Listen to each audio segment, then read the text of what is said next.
প্রিয় শিক্ষার্থীবৃন্দ, করোনাকালীন এই মহামারীতে আমরা দীর্ঘদিন ধরে বাড়িতে অবকাশ যাপন করছি এবং কিছুটা হলেও অনলাইন ক্লাসে আমরা উপস্থিত থেকে আমাদের পড়াশোনা চালিয়ে যাচ্ছি। আজকে আমি কয়েকটি বিষয় সম্পর্কে আলোচনা করব, কারণ ইতোমধ্যে আমাদের পাঠ্যপুস্তক অনুযায়ী 12টা যে কবিতা ছিল, সেই 12টা কবিতাই মোটামুটি আমরা কবি পরিচিতি, বিষয়বস্তু এবং পাঠ পরিচিতি আমরা আলোচনা করেছি। আমরা যদি এই 12টা কবিতার এখন এক নজরে আমরা যদি সামারি অর্থাৎ যদি আমরা সারমর্মগুলো উপস্থাপন করি, তাহলে আমার মনে হচ্ছে যে আরও একটু সহজবোধ্য হবে। আমরা জানি যে আমরা প্রথম কবিতা পড়েছি 1 নম্বরে। যদি আমরা কবিতা ধরি, কবিতা, তাহলে 1 নম্বরে ছিল বিভীষণের প্রতি মেঘনাদ। বিভীষণের প্রতি মেঘনাদ। বিভীষণের প্রতি মেঘনাদ কবিতার কবি মাইকেল মধুসূদন দত্ত। মধুসূদন দত্ত। বিভীষণের প্রতি মেঘনাদ কবিতা সম্ভবত আমরা এই কবিতার উপর 3 থেকে 4টি ক্লাস আমরা উপস্থাপন করেছি। দেখা গেছে যে বিভীষণের প্রতি মেঘনাদ কবিতা কবি মাইকেল মধুসূদন দত্ত সংকলন করেছেন। তারই মহাকাব্য 1861 সালে প্রকাশিত হয়েছিল মেঘনাদ বধ কাব্য থেকে। মেঘনাদ বধ কাব্য মোট 9টি স্বর্গে বিভক্ত। 9টা স্বর্গ শব্দের অর্থ অধ্যায়। এই 9টা স্বর্গ, আমি আবার বলছি, স্বর্গ শব্দের অর্থ অধ্যায়। অর্থাৎ বিভীষণের প্রতি মেঘনাদ কবিতার পাঠ পরিচিতিতে আমরা দেখব এরকম স্বর্গ একটা শব্দ, দন্তস্ব বফলা গয় রেপ।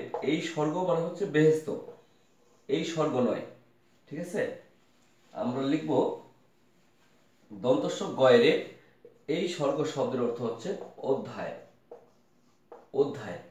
তো এই বিভীষণের প্রতি মেঘনাদ কবিতাটি নেওয়া হয়েছে মেঘনাদ বধ কাব্য থেকে। মেঘনাদ বধ কাব্য থেকে।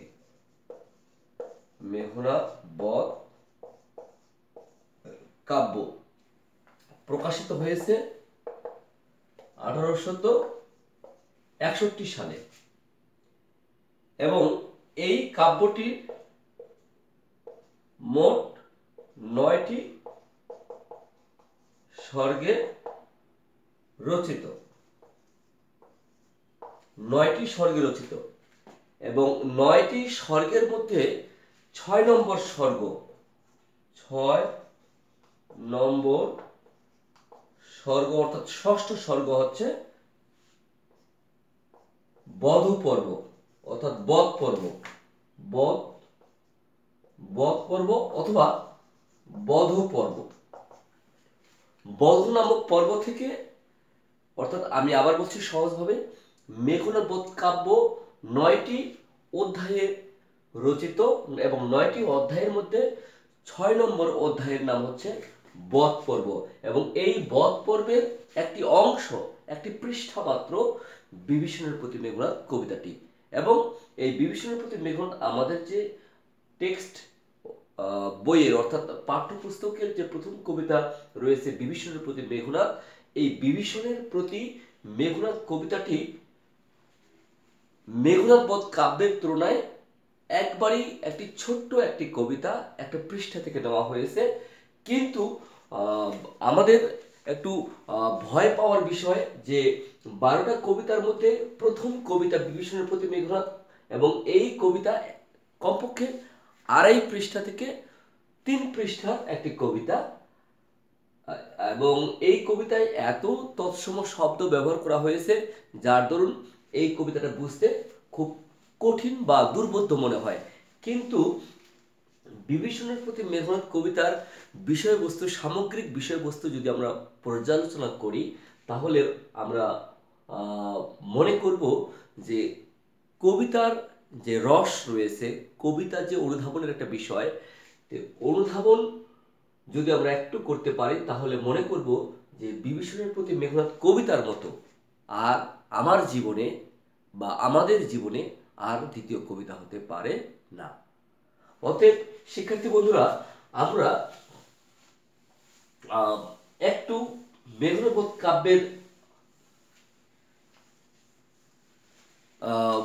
পরিচয়টা আমরা একটু জানলাম।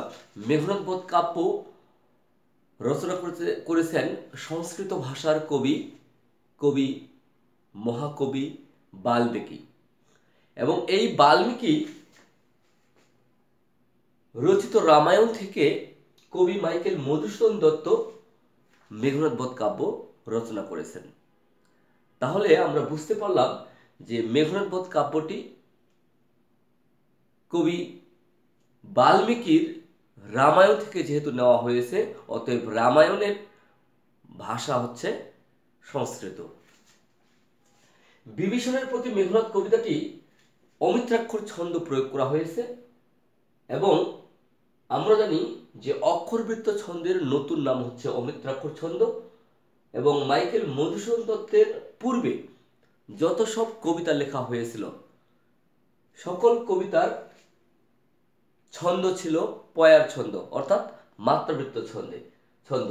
মাইকেল মধুসূদন দত্তই প্রথম বাংলা সাহিত্যে অমিত্রাক্ষর ছন্দ প্রয়োগ করেছেন।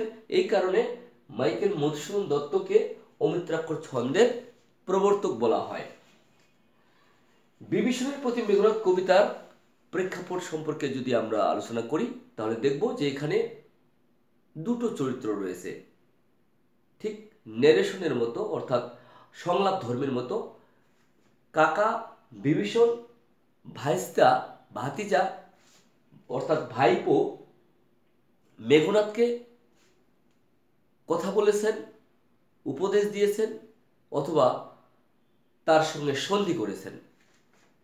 অপরপক্ষে ভাতিজা ভাইপো মেঘনাদ কাকা বিভীষণের সাথে, তাতো বিভীষণের সাথে, চাচা বিভীষণের সাথে প্রথমে বোঝাপড়া করেছেন, বোঝাতে চেয়েছেন। যখন বিভীষণ আর কিছুতেই বুঝলেন না, তখন তাতো কাকা চাচা বিভীষণকে কটাক্ষ করেছেন, শেষ দিকে ঘৃণা প্রকাশ করেছেন তার দিকে। যাই হোক, আমরা জানি যে একবার যদি আমরা প্রবাদ বাক্যে আমরা যেটা পড়েছি সেটা হচ্ছে ঘরের শত্রু বিভীষণ। তো এই বিভীষণের প্রতি মেঘনাদ কবিতা থেকেই শব্দটির উৎপত্তি, বাগধারাটির উৎপত্তি হয়েছে, প্রবাদ প্রবচনটির উৎপত্তি হয়েছে ঘরের শত্রু বিভীষণ। অর্থাৎ যদি নিজের পরিবারে কেউ শত্রু হয়, যদি স্পষ্ট ভাষী যদি শত্রু থাকে, বা যদি দৃশ্যমান কোনো শত্রু থাকে, তাহলে সেই শত্রু থেকে যে কোনো বিপদে মোকাবিলা করা সম্ভব হয়। কিন্তু যদি ঘরের শত্রু যদি লুকিয়ে থাকে নিজের পরিবারের কোনো পরিজন, তাহলে সেই শত্রুর সাথে পারা খুবই কঠিন, কিছুতেই তাকে পরাহত করা সম্ভব নয়। তো যাই হোক, আমরা কবিতাটা এক নজরে পড়ার চেষ্টা করি, এবং সম্ভবত যেহেতু কবিতাটা একটু বড়, আমরা একটু বলার চেষ্টা করি, পরবর্তীতে তখন অন্যান্য কবিতাগুলো আমরা আলোচনা করার চেষ্টা করব।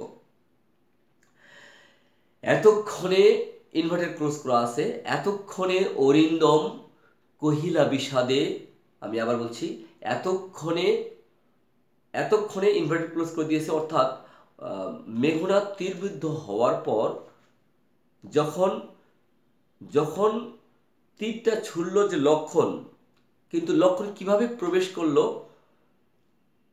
এই লঙ্কাপুরীতে, সেটা যখন একটু অনুসন্ধান করলেন মেঘনাদ, যখন একটু ভাবার সময় পেলেন, তখন উনি ভাবলেন যে লক্ষণের তো এই লঙ্কাপুরীতে প্রবেশ করার সামর্থ্য নেই, কারণ লঙ্কাপুরীটা হচ্ছে মায়াপুরী, মায়ার জগতে মায়ার জালে ঘেরা, তো সম্ভব না। এখানে সাধারণ কোনো মানব বা মানবী এই লঙ্কাপুরীতে প্রবেশ করতে পারে না। অথচ লক্ষণ লঙ্কাপুরীতে প্রবেশ করেছে।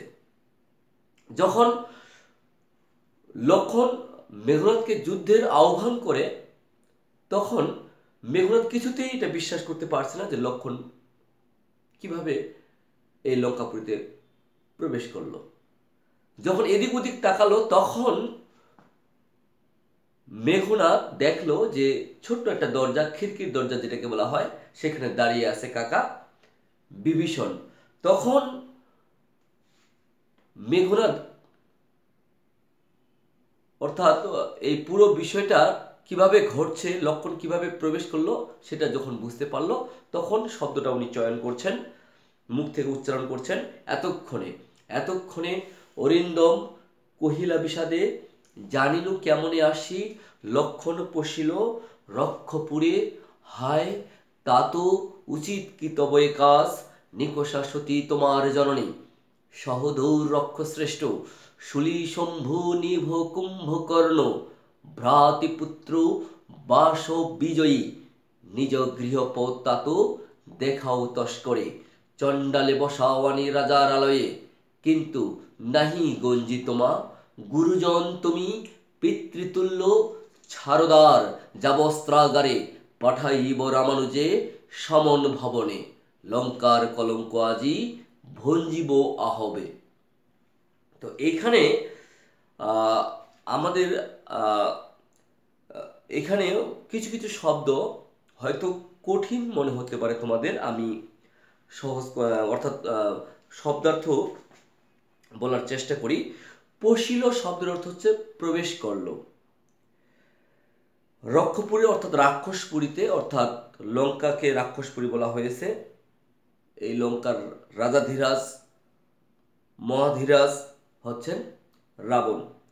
তো এখানে বলল যে এতক্ষণে অরিন্দম, অরিকে যে দমন করে তাকে বলা হয় অরিন্দম, অর্থাৎ যে শত্রুকে দমন করতে পারে, অরি শব্দের অর্থ শত্রু, তাকে বলা হয় অরিন্দম।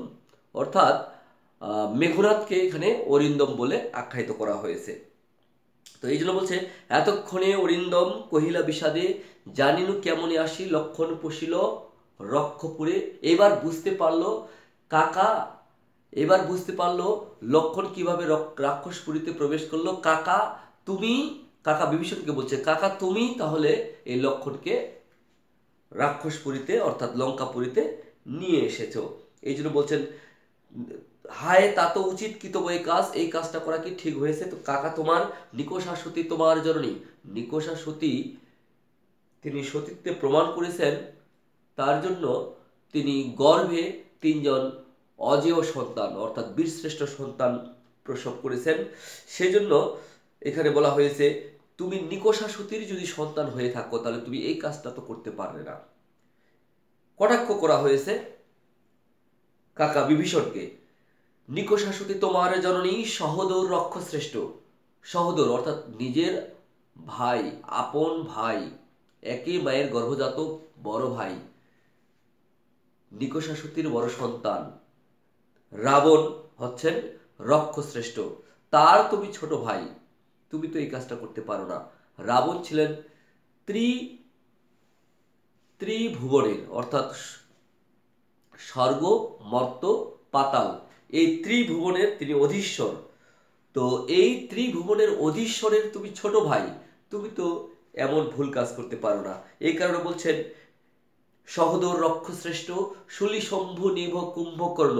শুলি শম্ভু শিবের ত্রিশূলের মতো শক্তিশালী, যার তিনি হচ্ছেন কুম্ভকর্ণ। এবং এই কুম্ভকর্ণ 6 মাস শুধু ঘুমাইতো, যেদিন জেগে উঠতো সেদিন সে একাই সব খাবার খেত। তো এতই শক্তিশালী ছিল কুম্ভকর্ণ, সেই শক্তিশালী, সেই বীর শ্রেষ্ঠ একজন যোদ্ধার তুমি সহোদর। সেই বীর শ্রেষ্ঠ ভ্রাতাদের সহোদর হয়ে তুমি এমন আচরণ করতে পারো না, এমন তুমি পরিবারের সাথে বেইমানি করতে পারো না। তো তারপরে বলছে ভ্রাতৃপুত্র বাসব বিজয়ী। ভ্রাতৃপুত্র অর্থাৎ তোমার ভাইয়ের পুত্র, মেঘনাদ নিজেকে এখানে পরিচয় দিতে চেয়েছেন। ভ্রাতৃপুত্র বাসব বিজয়ী অর্থাৎ ভাইয়ের পুত্র বাসব বিজয়ী। বাসব হচ্ছে, এখানে মনে রাখতে হবে, বাসব, বাসব হচ্ছে ইন্দ্র। ইন্দ্রকে, ইন্দ্র হচ্ছেন স্বর্গের রাজার পদবী, রাজার পদবী। তো তাহলে বাসব হচ্ছেন একজন রাজা, অর্থাৎ এই স্বর্গের রাজার পদবীর নাম হচ্ছে ইন্দ্র। আর এই ইন্দ্র যখন স্বর্গ দখল করেন মেঘনাদ, তখন ওই স্বর্গের ইন্দ্র ছিলেন বাসব। আর এই বাসবকে হত্যা করেছিলেন মেঘনাদ, এই কারণে মেঘনাদের আরেক নাম বাসব বিজয়ী। এই জন্য বলছেন এখানে ভাইয়ের পুত্র, তোমার ভাইয়ের পুত্র, মেঘনাদ নিজেই বলছেন তোমার ভাইয়ের পুত্র, অর্থাৎ কাকা বিভীষণকে যখন বলছেন তোমার ভাইয়ের পুত্র, তাহলে বোঝা যাচ্ছে এখানে নিজের কথা বলছেন। ভ্রাতৃপুত্র বাসব বিজয়ী, নিজ গৃহপথ তাত, নিজের বাড়ির পথ দেখাও তস্করে। তাত দেখাও তস্করে, তস্করে মানে হচ্ছে চোরকে। এখানে তস্করে বলা হয়েছে, তস্কর বলা হয়েছে লক্ষণকে, কারণ লক্ষণ যেহেতু চৌর্যবৃত্তি অর্থাৎ চুরির আশ্রয় নিয়েছে, অর্থাৎ লুকিয়ে লুকিয়ে প্রলোভন, প্রলোভন বলছি মায়ার জালে অর্থাৎ ভেলকি করে লঙ্কায় প্রবেশ করেছে, এই কারণে তাকে তস্কর বলা হয়েছে। চণ্ডালে বসাওয়ানি রাজার আলয়ে, চণ্ডাল বলা হয়েছে যারা চারাল, অর্থাৎ যারা ডোম সম্প্রদায়ের, যারা পাষাণ নিষ্ঠুর, যারা যারা শ্মশানে শ্মশানে ঘুরে বেড়ায়, তাদেরকে চণ্ডাল বলা হয়। সেই চণ্ডাল কখনো রাজার বাড়িতে অথবা কোনো সম্ভ্রান্ত পরিবারের অন্দরমহলে কখনোই প্রবেশ করতে পারে না, বা তাদেরকে নিয়ে আসাও হয় না। অথচ তুমি কাকা এরকম চণ্ডাল একজন মানুষকে, যার কোনো হৃদয় নেই, যার পাষাণ হৃদয়, তাকে তুমি নিয়ে এসেছো একজন রাজার বাড়িতে। এই কারণে বলছেন চণ্ডালে বসাও আনি রাজার আলয়ে, অর্থাৎ চণ্ডাল বলতে এখানে লক্ষণকে বলা হয়েছে। কিন্তু নাহি গঞ্জি তোমা, কিন্তু তোমাকে আমি গঞ্জনা করছি না, ভর্ৎসনা করছি না, তোমাকে আমি নালিশ করছি না তোমার কাছে, গুরুজন তুমি, কারণ তুমি খুব আমার গুরু, যেহেতু পিতার মতো তুমি আমার আরেক পিতা। গুরুজন তুমি পিতৃতুল্য, ছাড়দার যাব অস্ত্রাগারে, আমার দরজাটা ছেড়ে দাও, আমি অস্ত্র একটা নিয়ে আসি। লক্ষণ যেহেতু যেহেতু যুদ্ধ করতে চাচ্ছে, লক্ষণের সাথে আমি যুদ্ধ করি। তো এই জন্য বলছেন ছাড়দার যাব অস্ত্রাগারে, পাঠাইব রামানুজে।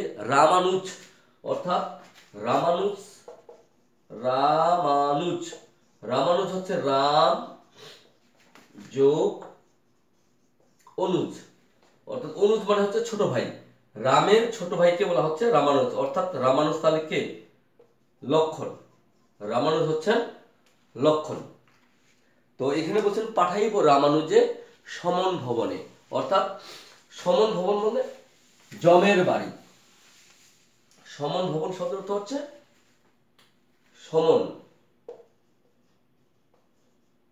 সমন ভবন হচ্ছে জমালয়, জমালয় অর্থাৎ জমের বাড়ি, জমের বাড়ি, অর্থাৎ জমের বাড়ি কোথায়?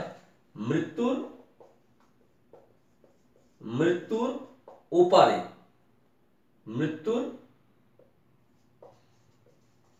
ওপারে, ঠিক আছে, ওপারে। আচ্ছা,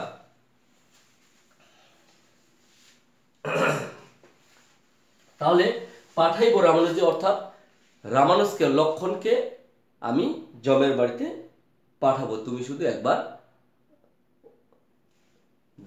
যে দরজায় দাঁড়িয়ে আছো সেই দরজাটা ছাড়ে দাও, আমি শুধু অস্ত্রাগার থেকে একটা অস্ত্র নিয়ে আসি, তারপরে ওর সঙ্গে যুদ্ধ করে আমি তাকে যুদ্ধে পরাহত করে তাকে মেরে ফেলে আমি যমের বাড়িতে পাঠিয়ে দেব। এতক্ষণ ধরে বলছিল ভাতিজা, ভাইস্তা, ভাইপো, মেঘনাদ, বলছিলেন কাকা বিভীষণকে। এইবারে কাকা বিভীষণ মেঘনাদের যে এত কথা বলল এই কথার উত্তর দিচ্ছেন। কাকা বিভীষণ উত্তর দিচ্ছেন এইভাবে, উত্তরিলা বিভীষণ বৃথা এ সাধনা ধীমান, বৃথা এ সাধনা ধীমান, তুমি খামাখা চেষ্টা করছো। ধীমান অর্থাৎ যিনি যুদ্ধে ধীর স্থিরভাবে বা বুদ্ধি খাটিয়ে যুদ্ধ পরিচালনা করেন তাকে বলা হয় ধীমান। ধীমান বলা হয়েছে এখানে মেঘনাদকে। বৃথায় সাধনা ধীমান রাঘব দাস আমি, দাস মানে হচ্ছে ভক্ত, রাঘব দাস, রাঘব দাস মনে রাখতে হবে। রাঘব, এই রাঘব মানে হচ্ছে রাম, আর এই দাস মানে হচ্ছে ভক্ত, তাহলে বোঝা যাচ্ছে রামের ভক্তকে বলা হয় রাঘব দাস, অর্থাৎ বিভীষণ। বিভীষণ ছিল রামের দাস, এই কারণে বিভীষণকে বলা হচ্ছে রাঘব দাস। আরেকবার আমি বলিনি, রঘুবংশের শ্রেষ্ঠ সন্তানকে বলা হয়েছে রাঘব। রামের যে জন্মকুল ছিল রাম লক্ষণের, সেই জন্মকুলটার পরিচয় ছিল, তাদের বংশীয় পরিচয় ছিল রঘুবংশের। এই রঘুবংশের শ্রেষ্ঠ সন্তান ছিলেন রাম, এই কারণে রামের আরেক নাম রাঘব। তাহলে বোঝা যাচ্ছে রাঘব হচ্ছে রাম, দাস মানে ভক্ত, অর্থাৎ রাঘব দাস অর্থাৎ রামের ভক্ত বিভীষণ। তো এই জন্য বলছেন বিভীষণ যে রাঘব দাস আমি কি প্রকারে তাহার বিপক্ষ কাজ করিব, অর্থাৎ তার বিপক্ষে আমি কাজ করতে পারি না। ঠিক আছে, রক্ষিত অনুরোধ উত্তরিলা কাতরে রাবণী, এটার এবার উত্তর দিচ্ছেন। যখন বলা হলো, যখন বললেন মেঘনাদ, যখন বলল যে কাকা বিভীষণ যখন বলল যে বৃথায় সাধনা ধীমান রাঘব দাস আমি কি প্রকারে তাহার বিপক্ষ কাজ করিব রক্ষিত অনুরোধ, অর্থাৎ রাঘব দাসের, রাঘবের বিরুদ্ধে আমি কাজ করতে পারবো না, অর্থাৎ বিপক্ষে কাজ করতে পারবো না, রামের বিরুদ্ধে আমি কোনো অস্ত্র ধারণ করতে পারবো না, অথবা তার বিরুদ্ধে আমি কোনো কথাও বলতে পারবো না। তো তিনি আমাকে অনুরোধ করেছেন যাতে আমি তার পক্ষে হয়ে কাজ করি, তো এই জন্য আমি তার পক্ষে কাজ করছি, এবং তার পক্ষে কাজ করে তোমাদের বিরুদ্ধে আমি অস্ত্র তুলেছি বা তোমাদের বিরুদ্ধে আমি কথা বলছি। তখন মেঘনাদ এতই কষ্ট পেলেন, এতই বেদনা বা ব্যথাতুর হয়ে পড়লেন যে তিনি কাতরে বললেন, মনে রাখো রাবণ যোগ রস্যই, এই রস্যই যখন কোনো নামের সাথে, কোনো ব্যক্তির নামের সাথে যখন রস্যই প্রত্যয় যুক্ত হয় তখন ওটা হয়ে যায় রাবণী, তাই না? রাবণী হওয়ার ক্ষেত্রে তখন মনে রাখো যখন কোনো ব্যক্তির সাথে রস্যই প্রত্যয় যুক্ত হয় তখন সেটা তার সন্তান হয়ে যায়, যেমন রাবণের সাথে রস্যই যুক্ত হয়ে রাবণী হয়েছে, ঠিক এরকম দশরথের সাথে রস্যই প্রত্যয় যুক্ত হয়ে দাশরথী হয়ে যায়, এবং দাশরথী হচ্ছে দশরথের শ্রেষ্ঠ সন্তান হচ্ছেন রাম, রামের আরেক নাম দাশরথী। ঠিক এরকম সুমিত্রার দুইজন সন্তান, সুমিত্রার সাথে রস্যইকার যুক্ত হয়ে গেছে সৌমিত্রী, এই কারণে সৌমিত্রী হচ্ছে লক্ষণের আরেক নাম। তো তাহলে আমরা দেখলাম যে এখানে বললো যে উত্তরিলা কাতরে রাবণী, অর্থাৎ মেঘনাদকে বলা হয়েছে, তাহলে রাবণী হচ্ছে কে? মেঘনাদ। বলছেন যে হে পিতৃব্য তব বাক্যে ইচ্ছে মরিবারে, তোমার কথা শুনে আমার মরার ইচ্ছা হচ্ছে। রাঘবের দাস তুমি, অর্থাৎ রামের তুমি ভক্ত, কেমনে অমুখে আনিলে এ কথা, তা তো কহতা দাসের, আমি তো তোমার ভক্ত হতে পারি যেহেতু তুমি আমার বংশের কাকা, নিজের কাকা, কিন্তু তুমি কিভাবে রামের ভক্ত হলে? নিজের ভাই নিজের পরিবার নিজের পরিজনকে বাদ দিয়ে তুমি আরেকজন আমাদের শত্রুর সাথে হাতে হাত মিলিয়ে আমাদের পরিবারকে ধ্বংস করার জন্য উঠে পড়ে লেগে আছো, এটা তুমি কিভাবে মুখে আনলে এবং কিভাবে তাদের পক্ষ অবলম্বন করলে, এটা তুমি আমাকে বলে দাও। প্রিয় শিক্ষার্থী বন্ধুরা, আহ, আমাদের সময় একবারে শেষের দিকে আজকে। আমার মনে হচ্ছে যে আহ, আমরা এই বিভীষণের প্রতি মেঘনাদ কবিতার প্রেক্ষাপট পূর্বেই বলেছি, আজকে আরও একটু পর্যালোচনা করার চেষ্টা করলাম। আমরা দ্বিতীয় ক্লাসে আমরা বাকি যে অংশটুকু আছে সেটা আলোচনা করার চেষ্টা করব এক নজরে। তো আমরা আহ, পূর্বের আলোচনাগুলোতে যেমন মাইকেল মধুসূদন দত্ত সম্পর্কে বা বিভীষণের প্রতি মেঘনাদ কবিতা কোথা থেকে আসলো, কিভাবে আসলো, সেগুলো আলোচনা করছি। এখন কবিতাগুলোর বিষয়বস্তুগুলো সম্পর্কে আলোচনা করব। আমার পরবর্তী ক্লাসগুলোতে আমি আরও আহ্বান করছি যে আরও বিস্তারিত আলোচনা করব। সেই পর্যন্ত ভালো থাকো, সুস্থ থেকো।